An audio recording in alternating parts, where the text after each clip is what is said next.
Sometimes the safest place an Omega can ever fall asleep is beside the one Alpha everyone else fears. Caleb Foster had always trusted vibrations more than voices. Ever since losing his hearing as a child, the world had become a landscape of movement instead of sound, every passing train, every closing door, every shifting rail speaking through subtle tremors beneath his feet. It was why he loved his work with the Interpac Railway Authority, where he spent long days mapping rail patterns and monitoring track stability across the Northeastern Corridor. Most people believed the job belonged to engineers and computers, but Caleb's unusual sensitivity often noticed tiny irregularities before any machine reported them. His co-workers respected his skill even if many still assumed that being both an Omega and deaf made life unnecessarily difficult. Caleb had grown accustomed to those assumptions. He simply smiled, adjusted the vibration alert on his watch, and kept doing the work he loved. That evening, after reviewing maintenance reports far longer than expected, he hurried through Philadelphia Central Station beneath a steady spring rain. The departure board flashed with changing schedules while crowds hurried across polished platforms carrying umbrellas, coffee cups, and overnight luggage. Caleb checked the visual timetable on his phone before boarding the final express train toward the capital, relieved that he would still make it home before midnight. He settled into a quiet window seat inside a nearly empty first-class carriage, placing his messenger bag beside him and removing his hearing assistance device to recharge its battery. Without it, the world became even quieter, but silence had never frightened him. Unexpected touch did. Years of people grabbing his shoulder without warning had taught him to remain alert whenever strangers stood nearby. He leaned against the window, watching city lights blur into streaks as the train glided away from the station. Several stops later, another passenger entered the carriage. He was exceptionally tall, dressed in a charcoal overcoat that concealed the formal black uniform beneath it. His posture carried effortless discipline, yet there was nothing theatrical about him. He simply acknowledged the conductor with a polite nod before taking the seat beside Caleb. The conductor's expression changed instantly, becoming noticeably respectful. Two Alpha businessmen farther down the carriage quietly gathered their belongings and moved to another section without explanation. Caleb noticed none of it. His eyes had already begun to close after 18 exhausting hours of work. The stranger glanced toward him only once before opening a folder filled with military briefing papers.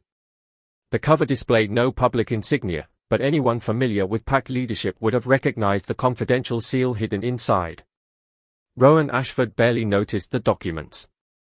Instead, his attention drifted toward the exhausted Omega sitting beside him. Caleb's breathing had already slowed into the peaceful rhythm of deep sleep, his shoulders gradually relaxing as the train continued through the darkness. Rowan instinctively reduced the natural presence of his alpha pheromones until they became almost impossible to perceive. Years commanding soldiers had taught him that overwhelming pheromones solved nothing outside a battlefield. Across from them, an elderly beta woman smiled softly after noticing the subtle gesture. Rowan simply returned his attention to the passing landscape outside the window. A sudden switch between rail lines caused the carriage to sway unexpectedly. Caleb's body shifted with emotion, his messenger bag sliding gently onto the floor before he slowly leaned sideways. Without waking, he rested against Rowan's arm, his forehead settling lightly against the Alpha's shoulder. Rowan froze for only a heartbeat before deliberately remaining perfectly still. He could have adjusted his posture. He could have gently woken the sleeping Omega. Instead, he allowed Caleb to remain exactly where he was. The warmth was innocent, born entirely from exhaustion rather than trust, yet Rowan understood how rare such unguarded peace could be. He noticed faint calluses across Caleb's fingertips from years of signing, along with an old silver wristband partially hidden beneath his sleeve. The engraved emblem stirred an uncomfortable memory Rowan could not immediately place. He looked away, choosing not to invade the young man's privacy further.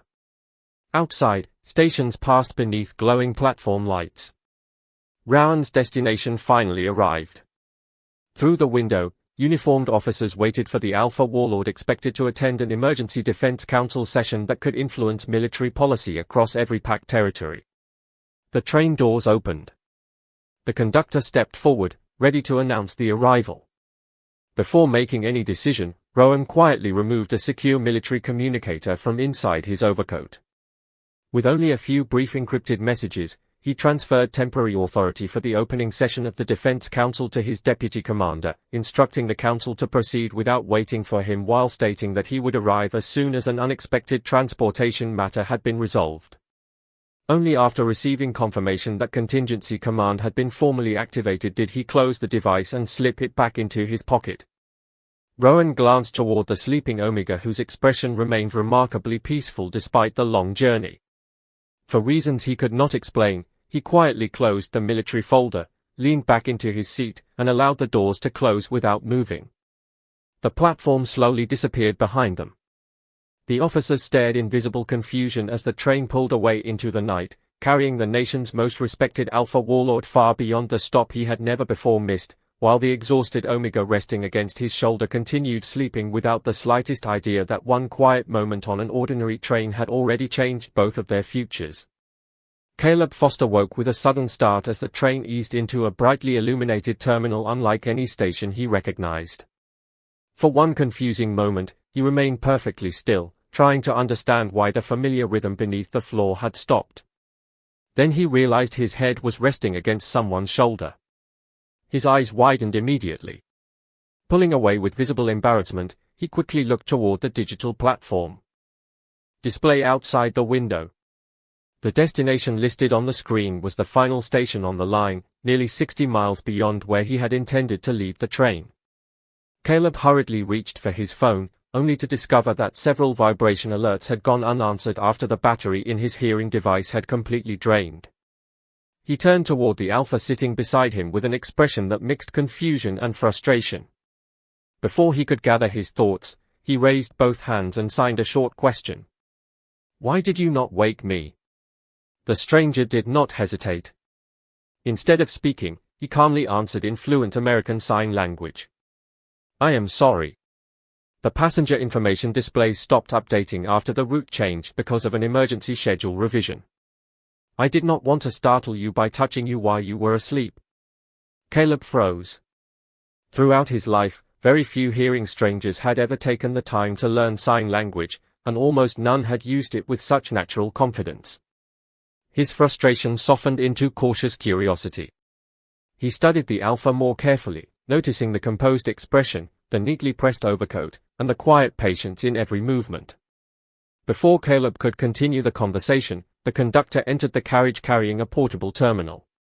He apologized for the unexpected rerouting and explained that a Defense Council transportation priority had temporarily redirected the express train without sufficient notice. Caleb immediately signed that he needed assistance returning to the city because the accessible overnight connections had already ended. The conductor hesitated before consulting his tablet. After reading several lines, his expression changed. Company policy required deaf Omegas traveling after midnight to leave the station with a registered Alpha escort or an approved family guardian if alternative transportation was unavailable. Caleb's shoulders stiffened. He had encountered the outdated regulation before, but every previous attempt to challenge it had ended with polite apologies and no real change. He signed firmly that he was fully capable of arranging his own transportation in the morning. The conductor lowered his eyes with visible discomfort and admitted that the system would not allow him to override the restriction without authorization. Before Caleb could continue arguing, the Alpha beside him quietly requested the terminal. After reviewing the policy, he signed his own statement. "I will serve only as an independent witness that he arrived safely. Nothing more." The conductor blinked in surprise. Most Alphas would have accepted temporary authority without hesitation, but this man deliberately refused to describe himself as Caleb's guardian. Instead, he signed a formal declaration accepting responsibility only for confirming Caleb's voluntary decisions. The conductor entered the information into the system. Several seconds later, the terminal approved the arrangement. Caleb watched every exchange carefully. The Alpha had solved the immediate problem without speaking over him or making decisions on his behalf. That alone distinguished him from nearly every authority figure Caleb had encountered. Together they left the nearly empty platform beneath soft blue station lights reflecting across rain-soaked pavement. The city had grown unusually quiet after midnight, leaving only distant maintenance crews and the occasional service vehicle moving through the streets. Rowan walked beside Caleb at an unhurried pace, always remaining far enough away to avoid making the Omega uncomfortable. They reached a small hotel recommended by the station manager. While Caleb completed his own registration paperwork, the receptionist suddenly recognized the name on Rowan's identification card. Her eyes widened before she immediately straightened her posture with unmistakable respect. Caleb noticed the reaction and glanced toward the identification still resting briefly on the counter. His expression shifted from simple curiosity to complete astonishment. The man who had quietly allowed a stranger to sleep against his shoulder was none other than Rowan Ashford, the Alpha Warlord whose decisions influenced every pack across the nation. Caleb looked back toward Rowan in disbelief before slowly raising one final question in sign language. "You missed something. Important because of me, did you not?" Rowan held Caleb's gaze for a quiet moment before answering with steady hands. "Yes. Tonight I was expected somewhere else." Caleb lowered his eyes, guilt immediately crossing his face. Rowan gently continued signing before the silence became uncomfortable. "I made that choice because you looked like someone who had not felt safe enough to sleep in a very long time." Caleb found himself unable to answer. For the first time in years, another Alpha had recognized his vulnerability without trying to possess it, and somewhere beyond the hotel entrance, unnoticed by either of them, a transportation security employee quietly uploaded a photograph of the old silver wristband beneath Caleb's sleeve to a confidential government database addressed directly to Minister Alistair Crane. The following morning, Caleb Foster returned to the Interpack Railway Authority long before sunrise, hoping that a familiar routine would quiet the thoughts that had followed him through the restless night. Every time he closed his eyes, he remembered Rowan Ashford remaining perfectly still while an exhausted stranger slept against his shoulder, and every time he recalled the moment, it became more difficult to reconcile that gentle memory with the intimidating reputation of the Alpha Warlord known throughout the country. Caleb set those thoughts aside as he entered the operations center where enormous digital maps displayed every major railway corridor connecting packed territories across the eastern United States. After greeting several co-workers with a smile and a few quick signs, he placed both hands against the vibration monitoring platform built into his workstation. Unlike ordinary engineers who depended entirely upon electronic sensors, Caleb often compared computer data with the subtle physical feedback traveling through the specialized surface beneath his fingertips. Within minutes, something felt wrong. According to the official report, maintenance crews had corrected a track instability during the previous night, yet the vibration pattern reaching the control center still carried a faint but deliberate irregular rhythm.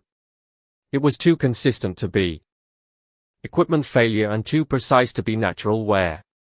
Caleb immediately opened archived track recordings and compared them with the current data. The difference was almost invisible on the computer display, but his hands recognized the pattern immediately. Someone had intentionally redirected switching pressure for a very short period before restoring the original settings. It looked less like an accident and more like a controlled experiment. Before Caleb could continue investigating, a notification appeared across every monitor announcing an unscheduled inspection by the National Defense Council. Moments later, security personnel entered the operations floor, followed by several government officials. At the center of the delegation walked Rowan Ashford, now wearing the formal black uniform that left no doubt about his position. Conversations throughout the room stopped almost instantly. Employees stood respectfully while department supervisors hurried forward to greet him. Caleb remained where he was, unable to hide his surprise. Rowan noticed him almost immediately, offering a brief nod that carried the same quiet warmth from the train without displaying unnecessary familiarity in front of the staff. During the inspection, Caleb demonstrated the unexplained vibration anomaly using recorded rail movement from multiple locations. Most officials dismissed the discrepancy as harmless calibration drift, but Rowan studied the display much longer than anyone else. When Caleb placed both hands on the monitoring surface and indicated the precise section where the hidden switching pattern originated, Rowan asked every other observer to remain silent while Caleb completed the demonstration. The room gradually realized that the deaf Omega was identifying details sophisticated software had failed to detect. Rowan then requested access to classified transportation logs connected to the overnight route diversion. Several administrators exchanged nervous glances before reluctantly providing the files. As Caleb reviewed the information, he discovered that the maintenance order authorizing the temporary track change had been entered only minutes before the train carrying both him and Rowan passed through the junction. Even more unsettling, the authorization code belonged to the Ministry of Infrastructure rather than the Railway Authority itself. Before anyone could discuss the discovery further, another official entered the room. Minister Alistair Crane carried himself with polished confidence, smiling politely while congratulating the department on its excellent work. His eyes settled almost immediately on Caleb's silver wristband. The expression lasted only an instant before disappearing behind practiced professionalism. Alistair praised Caleb's unusual sensitivity and suggested that exceptional Omegas with rare abilities deserved specialized protection for both their own safety and national security. Caleb immediately sensed that the compliment felt less like recognition and more like evaluation. Rowan listened without interruption until Alistair casually proposed transferring Caleb to a government research residence where experts could better supervise his work. The room became noticeably quieter. Caleb looked directly at Rowan, expecting the Alpha Warlord to resolve the situation through authority alone. Instead, Rowan calmly stated that any decision involving Caleb's future belonged first to Caleb himself and that no transfer should occur without full legal review and voluntary consent. The statement surprised nearly everyone present, including Caleb. Alistair's polite smile barely changed, yet the atmosphere inside the control center grew considerably colder. As the meeting concluded, Rowan approached Caleb privately and signed a brief apology. He admitted that he had deliberately concealed his identity on the train because he wanted to be treated as an ordinary passenger rather than as the country's most recognizable Alpha. Caleb studied him for several long seconds before slowly signing his response. Ordinary people do not carry enough influence to stop an entire room from speaking. Rowan accepted the observation with a faint, almost regretful smile. Before either of them could continue, Madeline Shaw, a respected beta attorney specializing in PAC civil rights, arrived after receiving Rowan's request for legal assistance. Rowan quietly informed Caleb that whatever happened next would be decided through law rather than intimidation, while neither man noticed Alistair leaving the building with a confidential file already bearing Caleb's name and the faded emblem engraved upon the old silver wristband he had worn since childhood. Madeline Shaw wasted no time.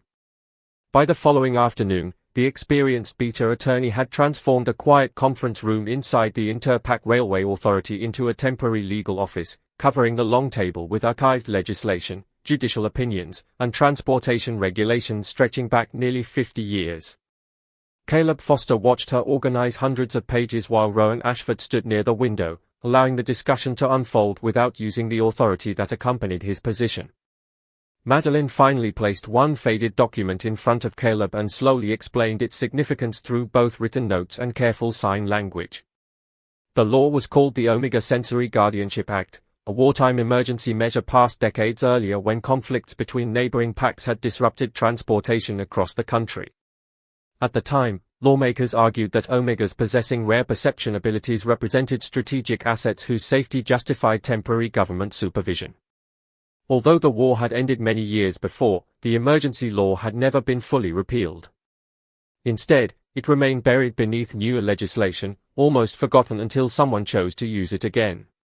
Caleb read every page with growing disbelief.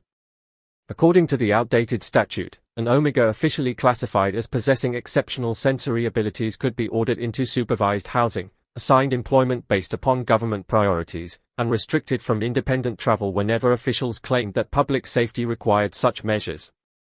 The language repeatedly described protection, yet almost every paragraph transferred personal decisions away from the Omega involved. Caleb quietly removed his glasses and rubbed his eyes before looking toward Rowan. He signed only 3 words. They planned this. Rowan nodded once. He had reached the same conclusion after reviewing classified transportation records. The interrupted railway route, the unusual inspection, the immediate interest in Caleb's abilities, and Alistair Crane's proposal had not been isolated events.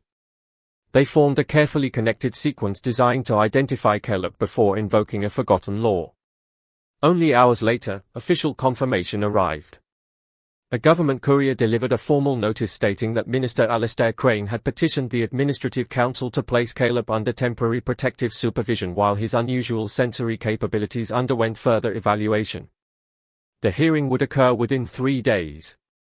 Madeline calmly folded the notice before explaining that accepting the order without challenge would establish legal precedent affecting countless Omegas across future generations.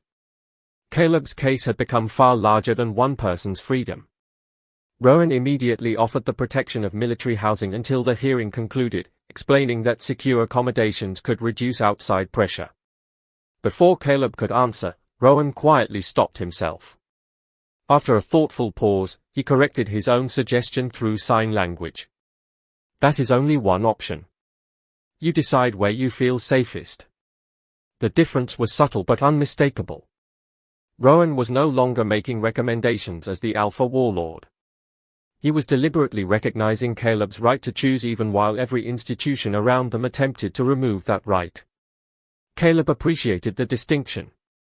He thanked Rowan but decided to remain in his own apartment, refusing to surrender even a small piece of independence before any judge had spoken. That evening, Rowan invited Caleb to the National Military Archives, explaining that several historical documents related to the Guardianship Act were stored there. The immense library stood almost empty after regular hours, illuminated only by warm reading lamps reflecting across polished wooden tables.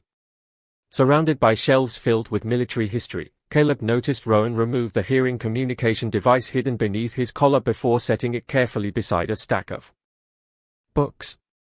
Rowan hesitated for a moment, then signed something he had never shared publicly. Years of military service had permanently damaged much of his hearing.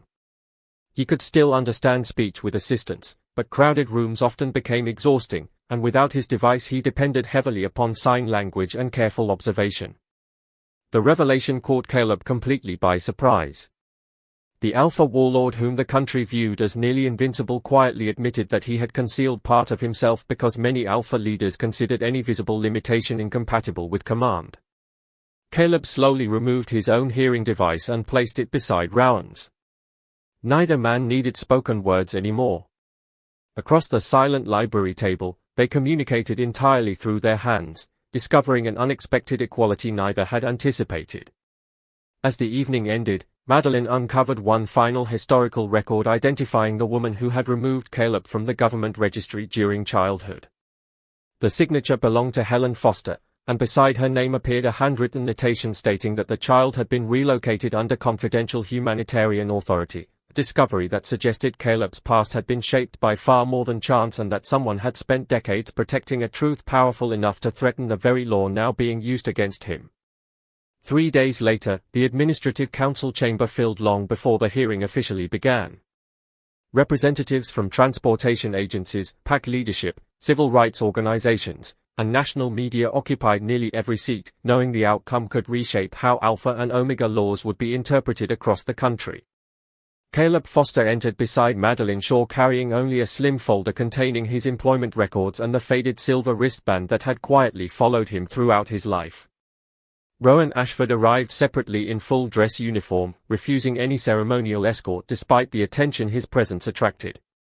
As soon as the proceedings opened, Minister Alistair Crane stood before the council and calmly argued that Caleb possessed an exceptionally rare sensory ability capable of detecting infrastructure anomalies with extraordinary precision. Such a gift, he claimed, represented a strategic national resource that required careful supervision under the Omega Sensory Guardianship Act. Alistair repeatedly emphasized the word protection, insisting that no rights were being removed because every restriction existed solely for Caleb's own safety and for the security of every pack connected by the national railway system. Madeline responded immediately by demonstrating how the supposedly temporary law effectively transferred decisions about employment, housing, travel, and daily life away from the Omega involved. She reminded the council that genuine protection could never exist without voluntary consent. Caleb then addressed the council in American Sign Language while a certified interpreter voiced every sentence exactly as he signed it. He explained that he had spent years building a career through education, discipline, and hard work, not because someone had supervised him, but because people had occasionally trusted him to make his own decisions. He acknowledged that his unusual perception benefited the railway system, yet he firmly rejected the idea that his ability transformed him into government property. Many council members listened with thoughtful expressions, but Alistair introduced one final piece of evidence intended to shift the entire hearing. Medical specialists testified that biological indicators suggested an unusually rare compatibility between Caleb and Rowan. Although no mate bond had fully formed, the reports concluded that a powerful bond could naturally develop if both individuals freely accepted it. Quiet murmurs spread throughout the chamber. Under another long-standing statute, an Alpha with such compatibility could legally request temporary protective authority over the Omega while challenging administrative restrictions. Several council members immediately looked toward Rowan, clearly expecting him to invoke that right. Doing so would almost certainly remove Caleb from Alistair's jurisdiction before the hearing concluded. The room became completely silent as Rowan slowly approached the central table. Instead of presenting the traditional family signet ring that symbolized protective authority, he removed it from his hand and gently placed it before the council. He stated that he would never use the possibility of a future mate bond to replace one form of control with another. If Caleb's freedom depended upon exchanging government ownership for Alpha ownership, then neither outcome deserved to be called justice. The unexpected declaration left the chamber speechless. Even Alistair appeared briefly unsettled before recovering his composure. Caleb looked at Rowan with quiet disbelief. Every previous Alpha in his life had assumed that authority naturally accompanied strength, yet Rowan had willingly surrendered the simplest legal path because it ignored Caleb's right to choose. When the council invited Caleb to respond, he stood once more and signed with steady hands that Rowan was the only Alpha who had consistently treated him as a complete person rather than a responsibility to manage. Those words carried more weight than any legal argument. Nevertheless, after several hours of deliberation, the council issued only a partial ruling. Until additional historical evidence concerning the Guardianship Act could be reviewed, Caleb would remain free but subject to temporary government monitoring. It was neither victory nor defeat.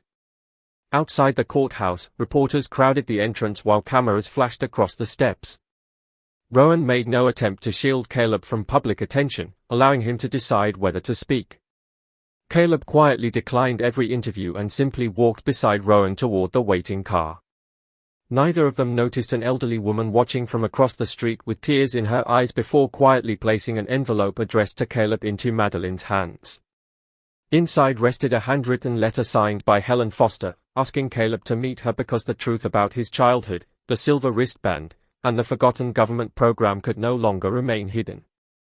The address written in Helen Foster's letter led Caleb to an abandoned railway museum on the edge of the city, a quiet place where retired locomotives rested beneath high glass ceilings that reflected the afternoon sunlight. Madeline accompanied him but remained outside to respect the deeply personal conversation waiting within, while Rowan stood several yards away without attempting to follow. Caleb appreciated that silent decision. He wanted answers, but he wanted to face them himself. Inside the museum, Helen stood beside an antique passenger car, her expression filled with equal measures of relief and regret. The moment Caleb recognized the woman who had raised him, years of unanswered questions surfaced all at once. Instead of beginning with apologies, Helen carefully removed a worn leather folder from her bag and placed it on a nearby table. Every document inside carried the same faded emblem engraved on Caleb's silver wristband. Through written notes and gentle sign language, Helen revealed the truth she had hidden for more than 2 decades. Caleb had once been enrolled in a classified initiative known as the Pack Resonance Program. Government researchers believed that a very small number of Omegas possessed an extraordinary ability to perceive environmental and pheromone-related changes long before ordinary instruments or trained observers could detect them. The original congressional authorization described the Pack Resonance Program as a humanitarian research initiative created after several transportation disasters and border conflicts, hoping that rare sensory abilities might help prevent future tragedies and save lives. However, as different administrations expanded the program over the following years, its mission gradually shifted away from voluntary scientific research toward administrative supervision and long-term control over the children selected for participation. Officials claimed the program would prevent future conflicts between packs by identifying danger early, but over time its purpose quietly expanded. Children with unusual sensory gifts were evaluated, categorized, and expected to follow carefully controlled educational paths that would eventually place their abilities under permanent government supervision. Helen explained that she had worked inside the child welfare division assigned to the program and quickly realized that the children were gradually losing the freedom to decide their own futures. Determined to protect at least one of them, she had falsified transfer records, legally adopted Caleb, and erased nearly every trace connecting him to the registry. Caleb listened in complete silence. Every ordinary childhood memory he treasured suddenly carried another meaning.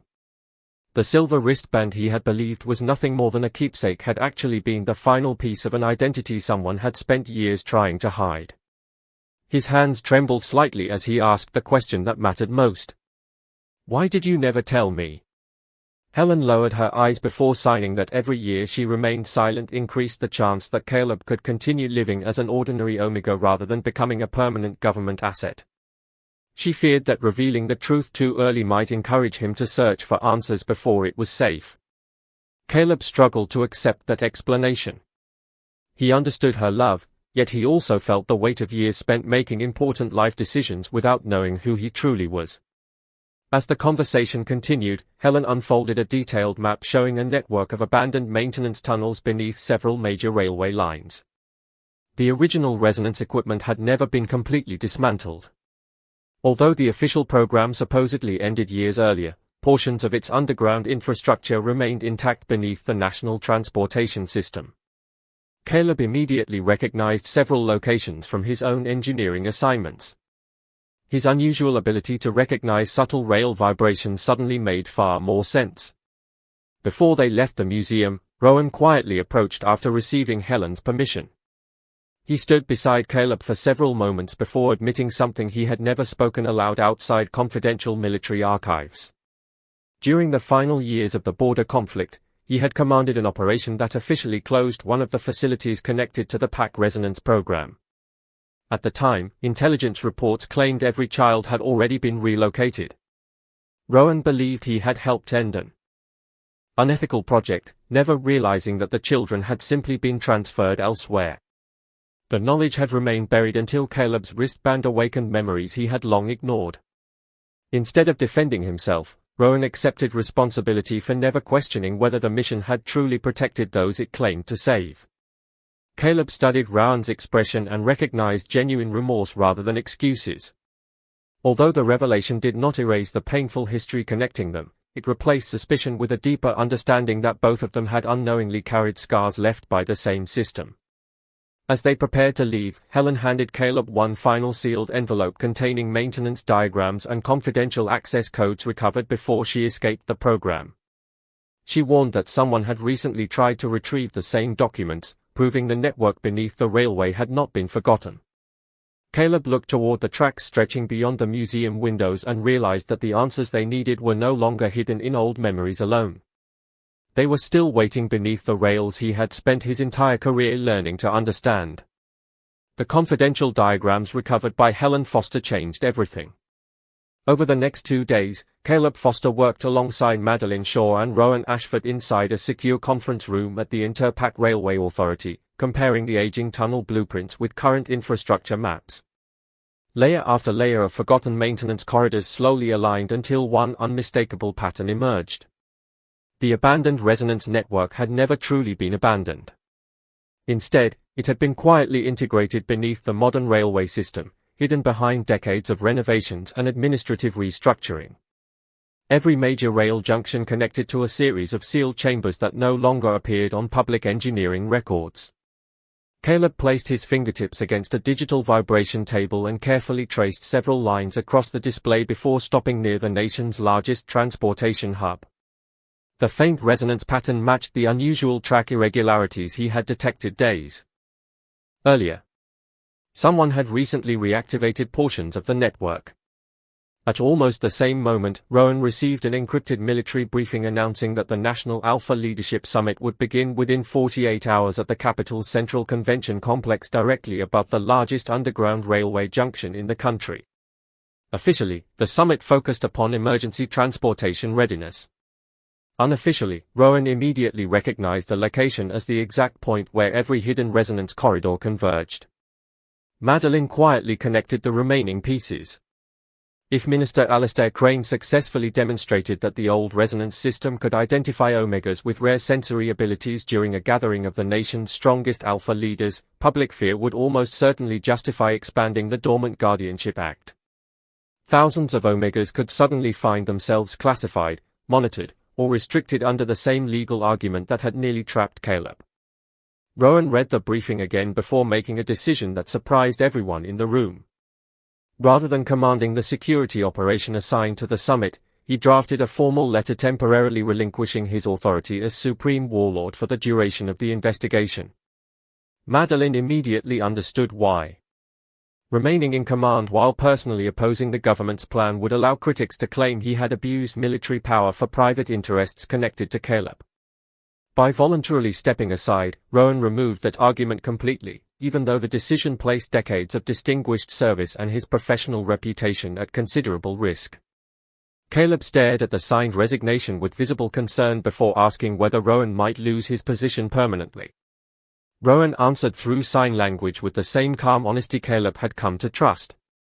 Some titles matter less than making the correct decision. Those simple words settled heavily between them. For the first time, Caleb realized that Rowan was sacrificing something as meaningful as freedom had become to him.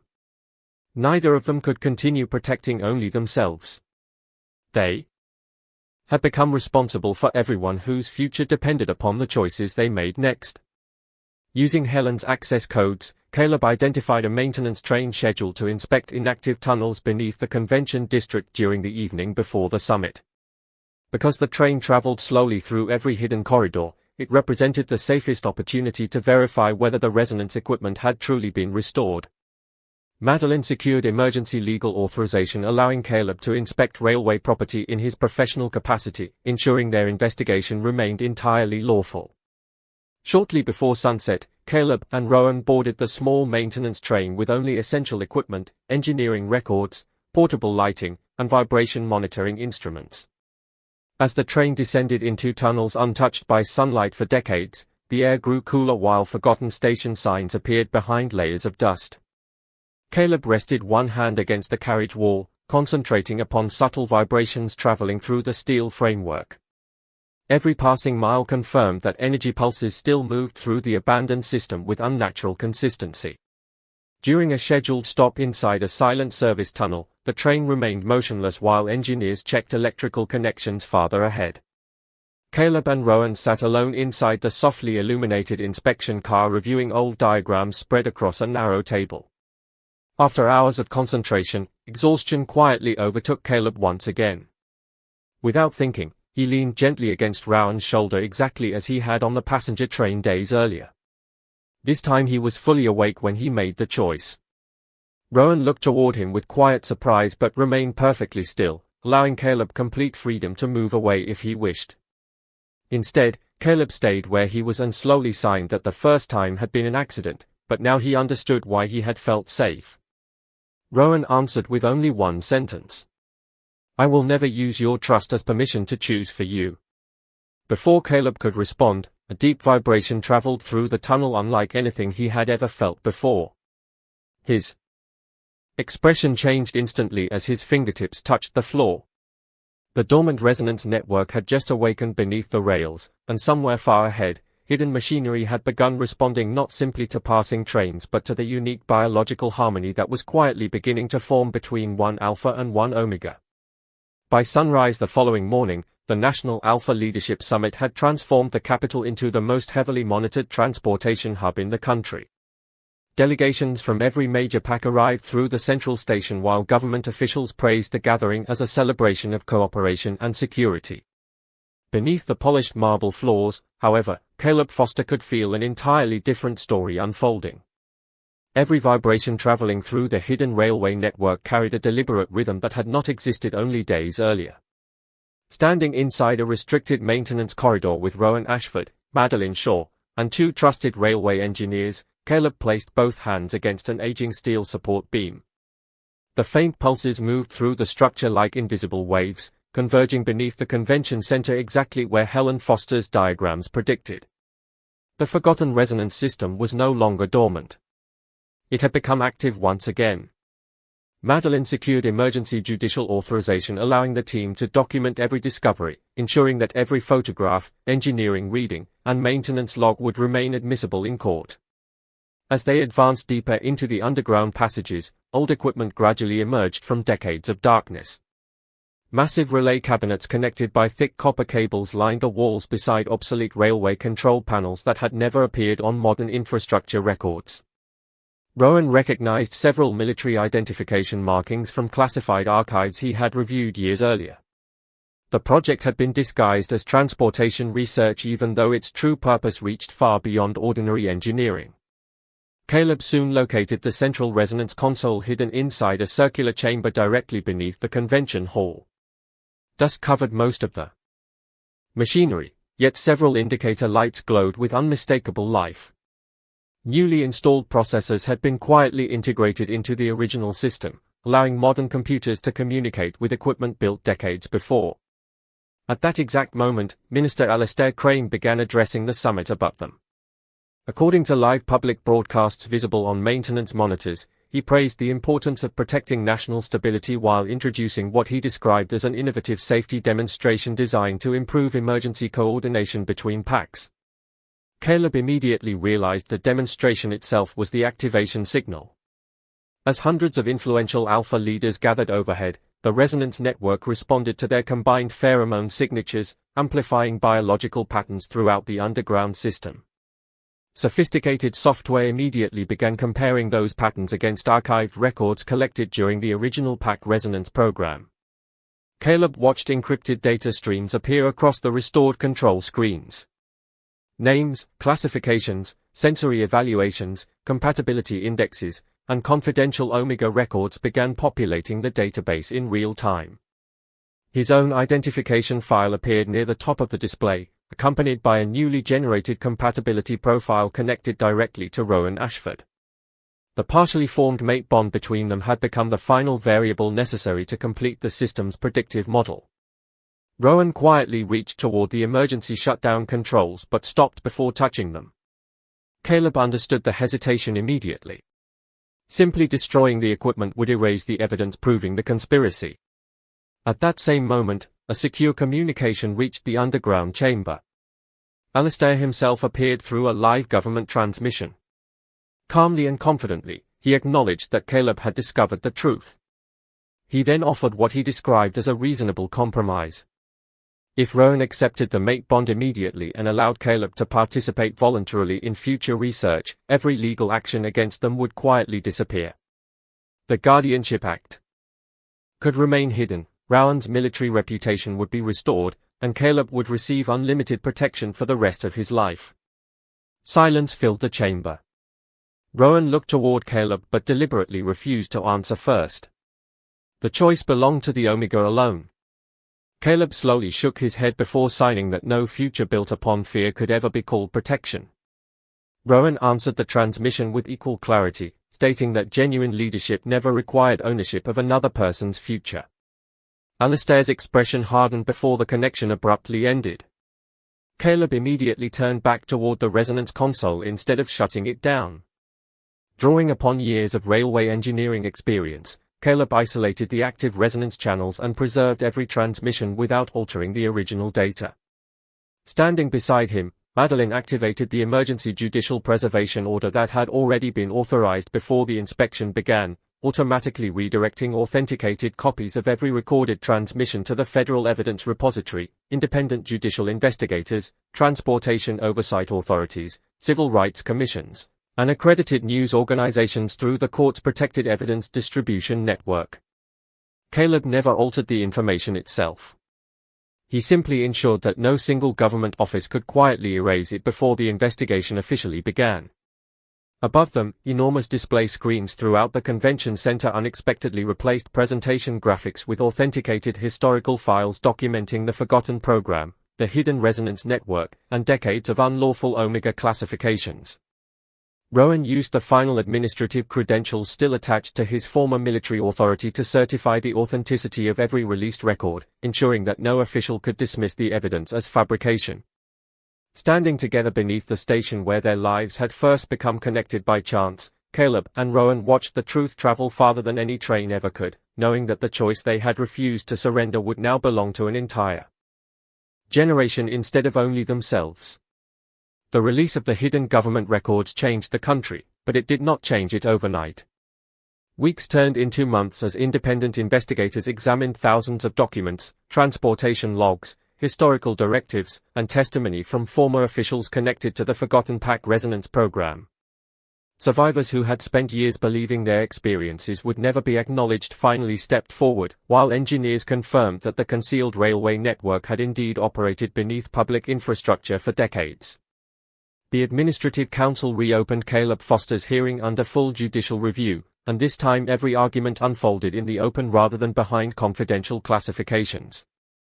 Following months of independent judicial investigations, congressional oversight hearings, engineering reviews, and testimony from former officials, the Administrative Council concluded that the Omega Sensory Guardianship Act had gradually expanded far beyond the limited emergency purpose for which Congress had originally enacted it decades earlier.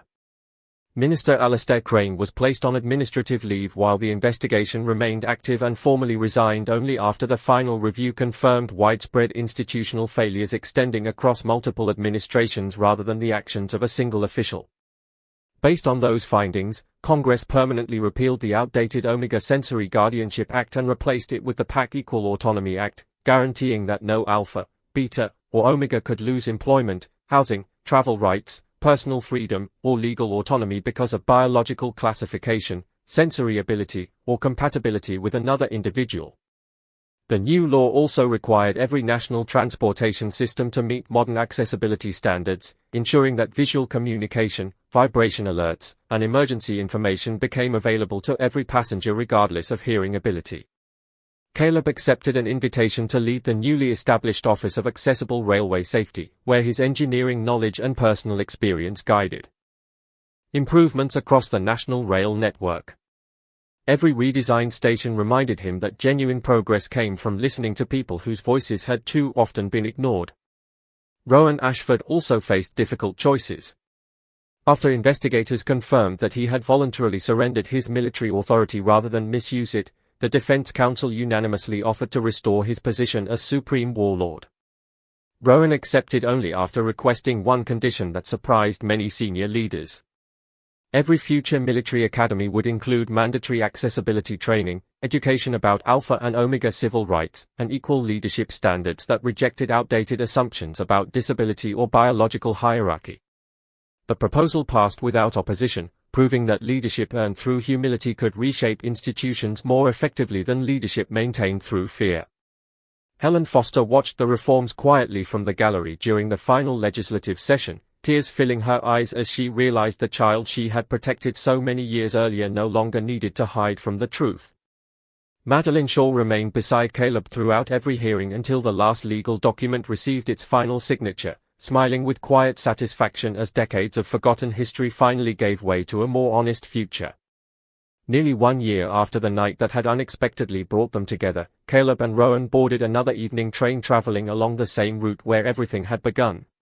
The modernized passenger car displayed clear visual announcements, gentle vibration notifications, and accessible information panels designed under Caleb's direction.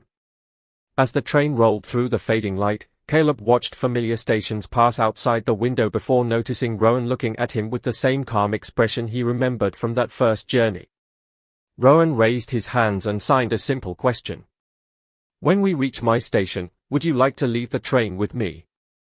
Caleb smiled before answering that the first time they met, Rowan had quietly missed his stop so that an exhausted stranger could continue sleeping without fear. This time neither of them needed to sacrifice anything, because they had finally reached a place they chose together. When the train slowed beside the platform, they stepped onto the station side by side, no longer connected by accident or obligation but by mutual trust freely given.